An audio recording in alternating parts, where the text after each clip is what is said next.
it's the beginning of June, and the game Harry Potter Hogwarts Mystery came out just over a month ago. The week it came out, I did make a video and review it and give little tidbits and tips on getting free energy, because that's obviously one of the most annoying things about the game. So I did that the first week that it came out, and that was a pretty early review to really have a grasp on all of it. So now that I've been playing it for about a month, I wanted to film another review after I've really gotten the feel for it and understood all of the mechanics and such, and tell you what I think about Harry Potter Hogwarts Mystery.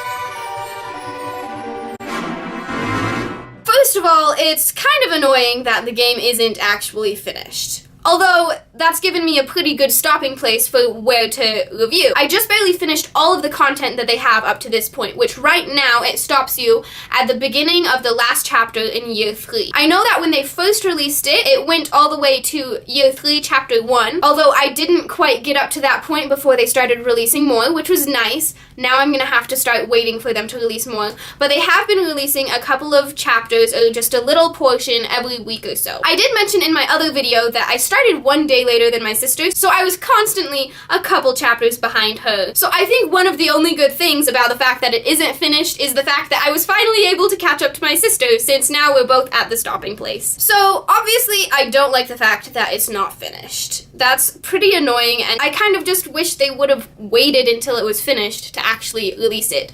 I feel like maybe even then they wouldn't be making us wait so long to get our energy, because maybe the reason they're making us wait so long is so that we don't just blow through everything and get really quickly to where they've left off. So that's one annoying thing about the game. I'll continue on and talk about other things that have more good and bad aspects to them. Next is the storyline. So in essence, the game is less of like an in-depth game and more like a visual novel. It's mostly about the story, and I kind of like that. I just wish there wasn't so much waiting, because I feel like I'm missing things or forgetting things because of the time I have to spend waiting. The story is pretty good. I like it, and it's a very interesting idea that you can play an individual character in this grander scheme of things, but really it's your character there. I do know that there have been some plot holes, so I wish there could have been more quality control and fixing those things before they would have released it as well. And also, I wish that our choices had more of an impact on what happens, rather than just changing the next couple of lines that we say with someone. At the beginning, I was really curious about, oh, how does this change that? How does this change that? I know that at the end of Year 1, you can choose either Penny or Ben to go with you to the Cursed Vault, the one with the ice, but then at the beginning of Year 2, no matter who you choose, it's Ben that's disappeared. I mean, I picked Ben to come with me, so that made sense.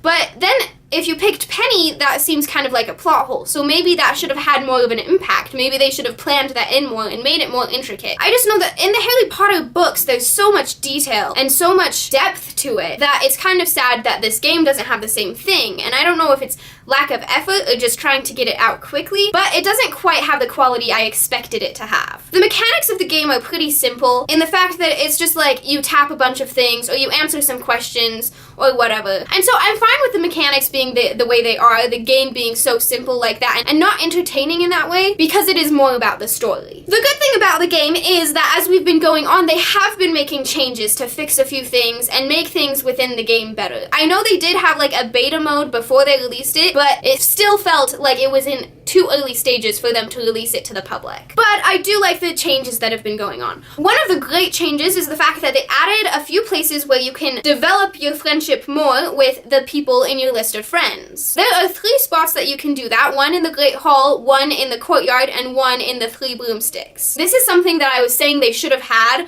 the entire time we played it, because it was annoying that sometimes you couldn't get your friendships to level up, because we just didn't have chances outside of the storyline to increase the friendship level with our friends. There is a time limit of how often you can return and do these activities, so that continues with the theme of the waiting and waiting that happens in the game. But it is about time that they added this. Personally, I like having a meal in the Great Hall or having butterbeer in the 3 broomsticks better, because those ones, when you're talking to the friends, it's actually like they're quizzing you on either what you've done in the game so far, what you've learned about that character, or what you probably know about Hogwarts from prior knowledge. Those ones are actually more entertaining and more enjoyable. And then the other one is playing gobstones in the courtyard, and that one's interesting because it's like you're just trying to either confuse or distract whoever you're playing against, so it's not really as in-depth. The next thing I think they really need to add is the same sort of mechanic for dueling, because again, right now, the only time we ever duel,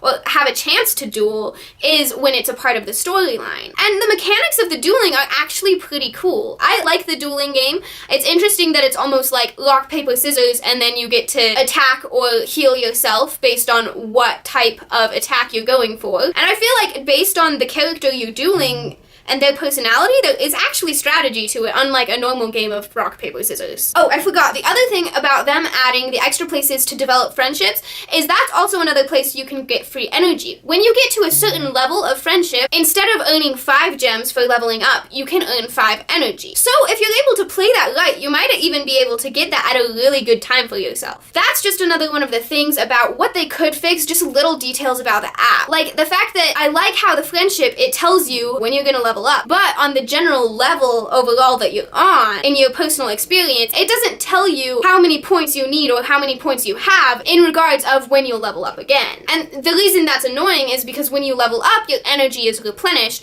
but if you have full energy or half full energy, it only goes to where you're full. So if your energy is full, you don't even get anything.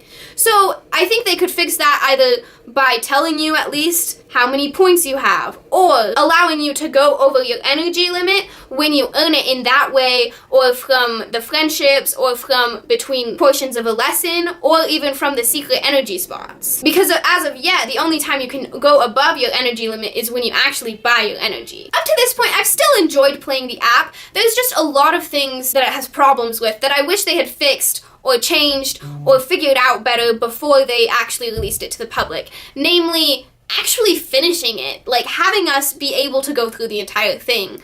Quality checking and getting rid of plot holes in the storyline, and less waiting. That is definitely the biggest one. There's just too much waiting that I'm starting to get bored with the game, and when they add more, I'm gonna keep going because I want to know what happens with the story, but I'm just not as much into it as I was when I first got the game. So I'll just say that the game is mediocre. It's okay. It's not the best thing in the Harry Potter universe, but I mean, I know that it is a free app on a phone, so there are definitely trade-offs for it being that.